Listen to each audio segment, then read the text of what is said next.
everyone, welcome to Restart Classes. Today's our topic is Chapter 2 Geography, that is Land, Soil, Water, Natural Vegetation and Wildlife Resources. यानी हम सारे resources करने वाले हैं और वो भी natural resources. अब सबसे पहले समझते हैं resource क्या होता है. Resource means anything that is useful to us. ऐसी कोई भी चीज़ जो हमारे काम आती है, हमारे लिए वैल्यू रखती है, that is called a resource. ठीक है. Natural resource, the resource which we get from the nature. ऐसा रिसोर्स जो हमें प्रकृति से एज इट इज़ मिला है, हमने मॉडिफाई नहीं किया है, हमने उसको डायरेक्टली यूज़ किया है, that is called natural resources. ठीक है. तो आज हम सबसे पहले बात करेंगे लैंड रिसोर्स की. Land is available to you, you are living on it, that is land. ठीक है. तो it is the hard surface of the earth is called the land part. Now let's understand portion of land. This is your earth, fine, and your earth's how much percent? 70% is water and 30% is the hard surface, that is called land. ठीक है. 30% जो hard surface है, that is called land. Now let's find out the portion here. This you can say 25% of the portion. ठीक है. And if we make more it like here till here, if we increase it, then it becomes the 30% portion. अब ये इसका 30% portion हो गया. ठीक है. If we consider this as earth, then this portion is the water portion and this portion is the land portion of the earth. ठीक है. Now how we are using it, how human is using this resource, let's understand that. Are we living evenly over the earth? क्या हम अर्थ पर हर जगह एक जैसे ही रह रहे हैं? नहीं. The population of earth is uneven. अर्थ पर जो population है वो uneven है, हर जगह एक जैसी नहीं है. तो how much it is? Let's understand. So this is the portion which is available to us to live. ठीक है. ये land portion है. Out of this land portion, around 30% will be like this. ठीक है.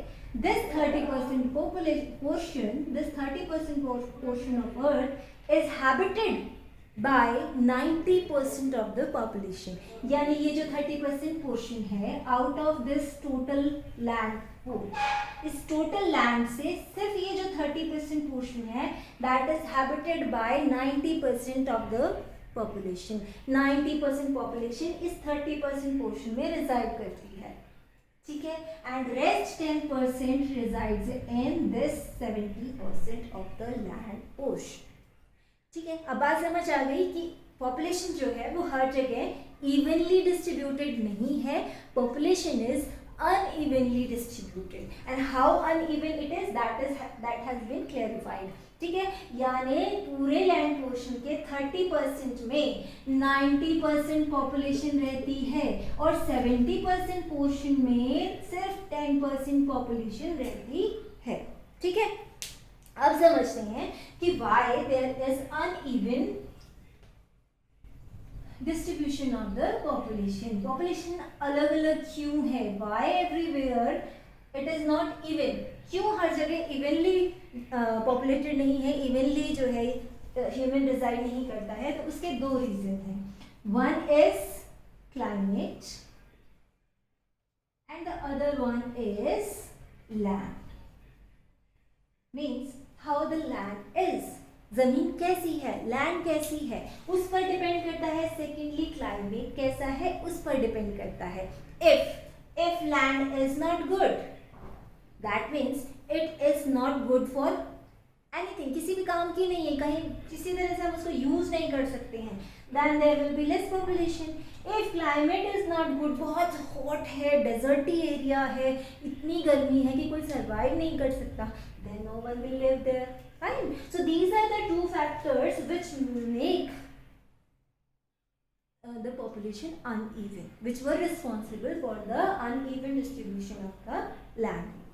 ठीक है. Sorry, uneven distribution of the population. Clear है यहाँ तक बच्चों? ठीक है. अब नेक्स्ट हम समझते हैं that which are the factors responsible for the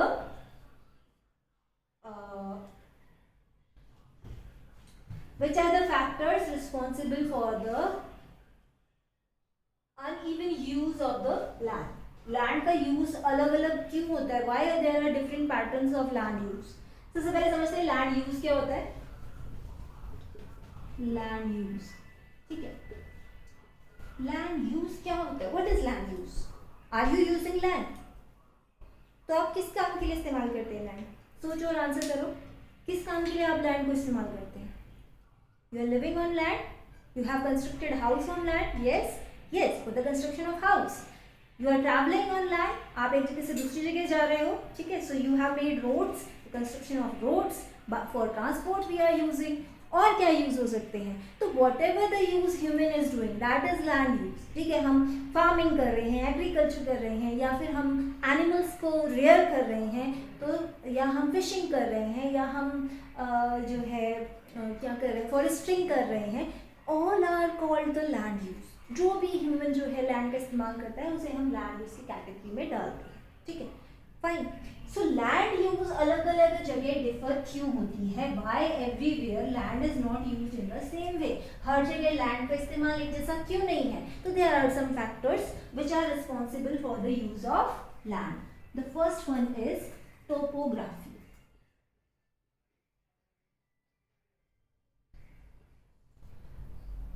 Topography.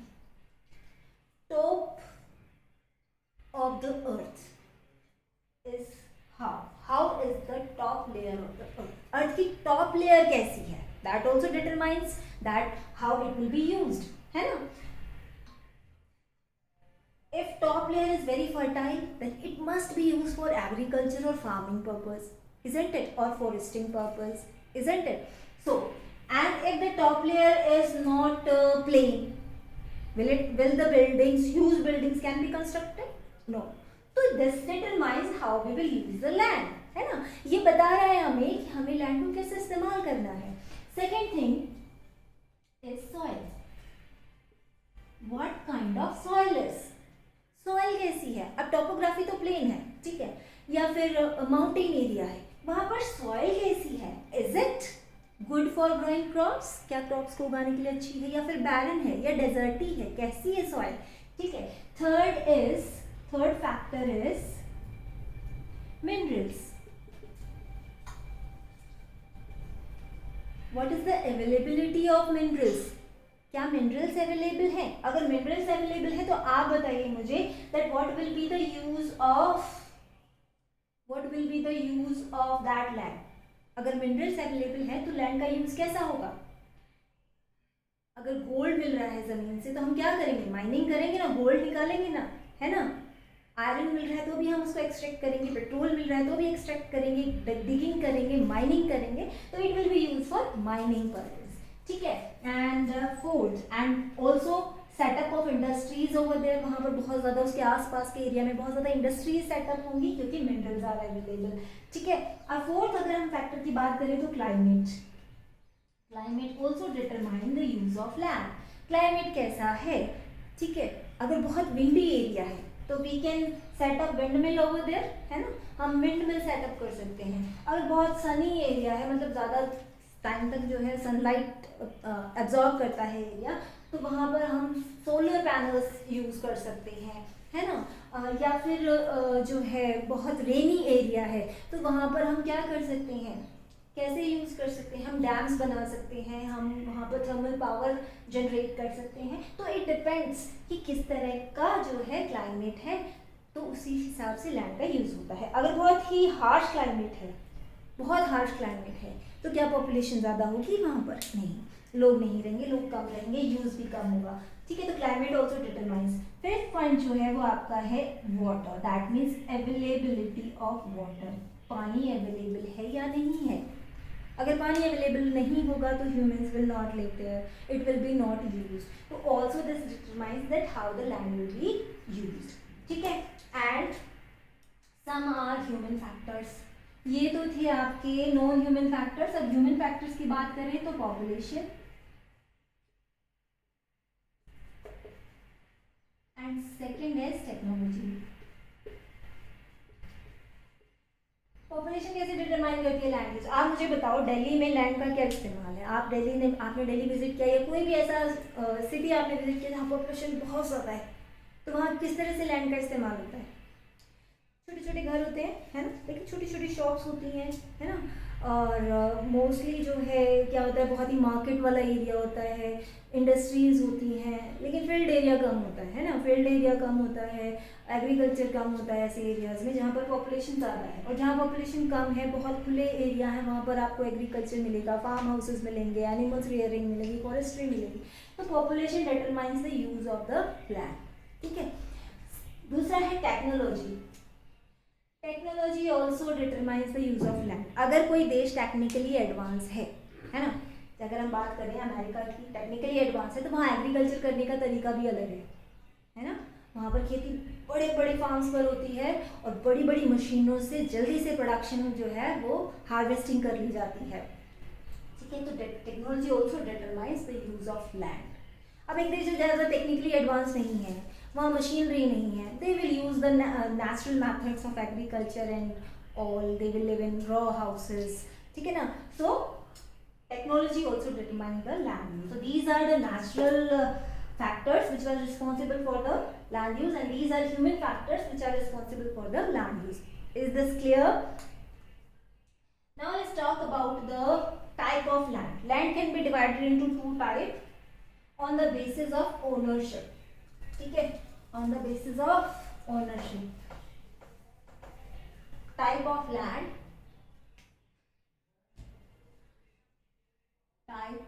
types of land on the basis of ownership, ठीक है। ऑनरशिप के बेस पे लैंड की टाइप कितनी है? टू टाइप्स हैं बच्चों। One is, what is one? Private, and the other is community land, ठीक है। Now what is private land? The land which is owned by any individual or group of individuals or any company or any institution, so that is called private, ठीक है। ऐसी land जो किसी individual के ownership में है या किसी ग्रुप ऑफ इंडिविजुअल्स के ऑनरशिप में है, which means which is not available to all, जो सबके लिए नहीं है, वो लैंड प्राइवेट लैंड है, ठीक है। मान लीजिए this is a farm house and which is owned by these people, ये सब इसके ऑनर हैं, ठीक है। Will they allow this man to enter into this private land? It depends on their wish. अगर वो चाहेंगे तो इसको एंटर करने देंगे, अदरवाइज नहीं करने देंगे, तो दैट इज प्राइवेट लैंड, ठीक है। And if we talk about community land, that means which is available to all, जो सबके लिए ओपन है, नोबडी कैन। अब यहाँ पर कोई इंडिविजुअल ऐसा नहीं है जो उस किसी को मना कर सके कि आप इस प्रॉपर्टी का यूज नहीं कर सकते, ठीक है। जैसे कि आपके जो पार्क्स हैं, क्या आप किसी को मना कर सकते हैं कि आप पार्क में नहीं बैठ सकते? नहीं मना कर सकते, ठीक है। इसी तरह से आपके गवर्नमेंट स्कूल्स हैं, everybody can take admission over there, no you can not stop anyone to take admission, fine. So जो कम्युनिटी लैंड्स होते हैं, जो गवर्नमेंट प्रॉपर्टीज होती हैं, पब्लिक प्रॉपर्टीज होती हैं, those are not owned by a specific person, that are available to everyone, जो सबके लिए अवेलेबल होती हैं, दोज आर कम्युनिटी लैंड, ठीक है। जो कम्युनिटी के use, community means everyone in the community, clear है ये? Now let's talk about, due to the excess use of land, or we can say that land is limited and population is increasing day by day. So due to that there are some results, and what are the results? Land degradation,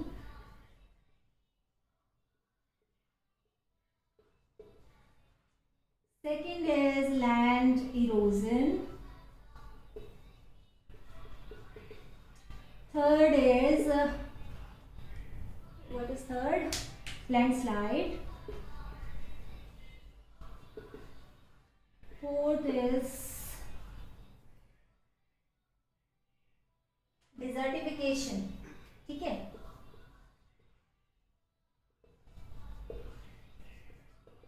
desertification. So these are the threats to our land. ये हमारे जो है access use होने की वजह से या land के लिमिटेड और पॉपुलेशन के ज़्यादा होने की वजह से क्या प्रॉब्लम्स आ रही हैं? Land degradation, land erosion, landslide and desertification.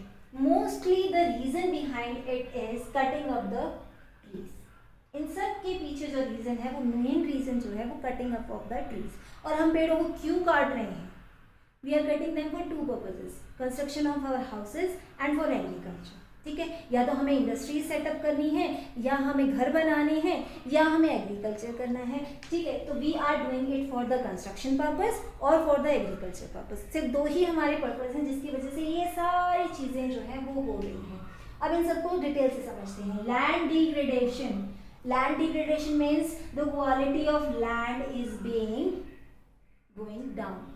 Land की क्वालिटी कम हो रही है, लैंड की क्वालिटी खराब हो रही है। ठीक है, दूसरा है लैंड इरोजन। अब क्यों होती है लैंड की क्वालिटी खराब? बताओ, आप बताओ क्यों होती है लैंड की क्वालिटी खराब? इसके भी बहुत सारे रीजन हैं। सबसे पहला रीजन तो है using of excess pesticides, chemicals, उसकी वजह से हमारी लैंड खराब होती है। ठीक है, दूसरा है कटिंग ऑफ ट्रीज, तो है मेनली। ठीक है, तो तीसरा हो सकता है वाटर पॉल्यूशन। हमारा वाटर जो है वो इतना पॉल्यूटेड हो गया है कि वो लैंड को भी खराब कर देता है। ठीक है, तो these are the factors of land degradation. अब बात करें लैंड इरोजन की, तो लैंड इरोजन क्या होता है? Wearing away of the land by many factors. बहुत सारे जो है फैक्टर्स जो है जिसकी वजह से लैंड वेयर अवे हो जाती है। Wear away means moving from one place, एक जगह से वो हट जाती है, तो हम उसको बोलते हैं लैंड इरोजन। जैसे ज़्यादा बारिश होती है तो ज़मीन का कटाव हो जाता है, वो पानी के साथ बह जाती है, तो उसे हम बोलते हैं लैंड इरोजन। ठीक है, ये भी फैक्टर जो है वो कटिंग ऑफ ट्रीज की वजह से होता है। तीसरा हमारा है लैंड स्लाइड। लैंड स्लाइड क्या होता है? अचानक से लैंड का एक पोर्शन जो है वो हट जाता है, कट जाता है, उसे हम बोलते हैं लैंड स्लाइड। ये भी मेनली कटिंग ऑफ ट्रीज की वजह से होता है। ठीक है, क्योंकि ट्री क्या होते हैं? ट्रीज आर लाइक दिस, ऐसे ट्री है। ठीक है, और नीचे इसकी रूट जो है वो बहुत गहरी और बहुत दूर तक होती है। तो जब इसकी रूट्स इतनी गहरी और एक दूसरे से कनेक्टेड होती हैं तो फिर क्या होता है? It won't let the soil move. ये ज़मीन को मूव नहीं करने देता। It holds the soil around it. इसके चारों तरफ की ज़मीन को होल्ड कर लेता है। और ऐसे बहुत सारे अगर हमारे पास ट्रीज हैं यहाँ पर, यहाँ पर, यहाँ पर, यहाँ पर, तो they all don't let the soil move. तो जिसकी वजह से सॉइल इरोजन भी नहीं होगा, लैंड स्लाइड भी नहीं होगी अगर हमारे पास बहुत सारे ट्रीज हैं। लेकिन अगर नहीं है तो तेज हवा भी मिट्टी को उड़ा ले जाएगी। ठीक है ना? So let's find, then the next is desertification. Desertification के लिए भी जो है cutting of trees is the main, deforestation is the main reason. अब deforestation की वजह से desertification कैसे होता है इसको समझते हैं। देखो, हमने एक वेजिटेशन को ख़त्म कर दिया, हमने ट्रीज को कट कर दिया, बिल्कुल ख़त्म कर दिया वहाँ से। ठीक है, दूसरी हमने ग्रो नहीं की। तीसरा क्या हुआ? समटाइम्स ड्रॉट आ गया, तो जब सोइल को प्रॉपर मॉइस्चर नहीं मिलता तो वो किस में कन्वर्ट हो जाती है? डेजर्ट में कन्वर्ट हो जाती है। डेजर्ट का मतलब ही है कि सॉइल में मॉइस्चर का कम होना। ठीक है, तो वो क्या हो जाती है? सॉइल डिजर्टिफाई हो जाती है, दैट इज कॉल्ड डिजर्टिफिकेशन। ठीक है, तो I hope all factors are clear to you. Now let's discuss how we can conserve the land. You know very well, अब आपको समझ आ गया कि लैंड क्यों खराब हो रही है, तो आप ये भी बता सकते हैं कि हम कैसे जो है वो लैंड को सेव कर सकते हैं, कंजर्व कर सकते हैं। ठीक है, सबसे पहले हम कैसे सेव कर सकते हैं? अफॉरेस्टेशन।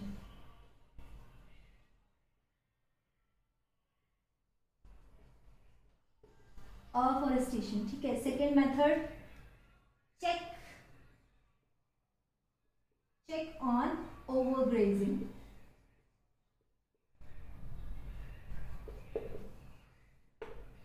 थर्ड पॉइंट इज,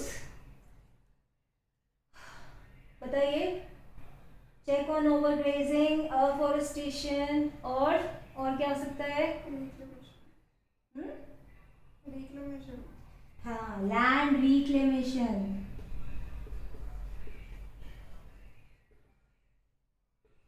अब रिक्लेमेशन क्या होता है?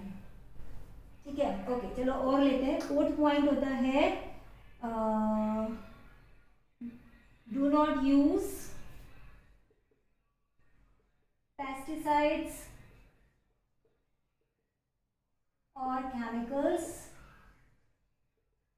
ठीक है, यूज ही नहीं करो, इंस्टेंट यूज मैन्योर, ठीक है। तो these are the reasons या these are the methods you can save और conserve your earth। अफॉरेस्टेशन तो सबसे इम्पॉर्टेंट है कि ज़्यादा से ज़्यादा हम पेड़ लगाएं, अपनी अर्थ को सेव करें, अपने लैंड को सेव करें, अपने एनवायरनमेंट को सेव करें। Check on over grazing. Over grazing क्या होता है बच्चे, जहाँ पर जो है एक पोर्शन में जो आपके हर्बीवोरियर्स हैं वो इतने ज़्यादा हों, इतनी ज़्यादा ग्रेजिंग कर दें कि वो अर्थ जो है उतनी जल्दी वो प्लांट्स ग्रो नहीं कर पाते जितनी ज़्यादा वो ग्रेजिंग कर लेते हैं, तो उस वजह से वो एरिया डिजर्टिफाई हो जाता है, ठीक है। यानी प्लांट के ग्रो होने से पहले उसे खा लेते हैं, ग्रो ही नहीं होने देते, तो फिर वो प्लांट सारे उस एरिया के मर जाते हैं, ठीक है। तो that leads to desertification. Over grazing होती है तो डेजर्टिफिकेशन हो जाता है। अब चेक ऑन ओवर ग्रेजिंग कैसे होता है, देखो check on over grazing is like, फिर क्या होता है, लिमिटेड एरिया दे दिया जाता है उनको ग्रेजिंग के लिए। जैसे मान लीजिए this is the farm house, ये फार्म हाउस है, ठीक है। This is just an example, ये बड़े एरिया पे भी किया जा सकता है, ठीक है। तो उसमें क्या है, इसको डिवाइड कर दिया बहुत सारे पोर्शंस में। नाउ लेट द herbivores और animal which are reared left leave them here, उनको यहाँ छोड़ दिया गया। अब क्या होगा, वो इस एरिया की सारी घास को खा लिया उन्होंने, then they will be shifted. अब उनको यहाँ पर शिफ्ट कर दिया इधर, ठीक है, दे विल शिफ्ट हियर और इस एरिया को बंद कर दिया। Now they will graze here, और जब तक वापस इसके टर्न आएगी तब तक यहाँ पर अच्छे प्लांट जो है वो ग्रो हो जाते हैं, ठीक है। तो that is check on over grazing, और रेगुलर चेक्स होने चाहिए, regular checks on over grazing, कहीं ओवर ग्रेजिंग तो नहीं हो रही है। तो इस तरह से हम जो है ओवर ग्रेजिंग से बच सकते हैं। फिर है लैंड रिक्लेमेशन। लैंड रिक्लेमेशन मतलब लैंड की, अर्थ की, सोइल की क्वालिटी को इम्प्रूव करना, रिक्लेम करना, उसको इम्प्रोवाइज करना। तो हम कैसे इम्प्रोवाइज कर सकते हैं, less use of pesticides and chemicals का इस्तेमाल कम करें, पेस्टिसाइड्स का इस्तेमाल कम करें, इंटर क्रॉपिंग करें, कई तरह की क्रॉप्स एक साथ उगाएं, ठीक है। तो these are the method of land reclamation. फिर है डोंट यूज पेस्टिसाइड्स और केमिकल, और पेस्टिसाइड्स और केमिकल का इस्तेमाल हम ना करें, मैन्योर का इस्तेमाल करें, तो हमारी सॉइल जो है वो खराब नहीं होगी, उसकी क्वालिटी इंप्रूव होगी, ठीक है। तो these were the some methods of conservation of land, ठीक है बच्चों। तो that is enough for the portion of land. अगला वीडियो बनाऊंगी फॉर द सॉइल, ठीक है। तो till then have a good day. I hope you like it, and if you like my hard work, please do subscribe, like, share. Thank you.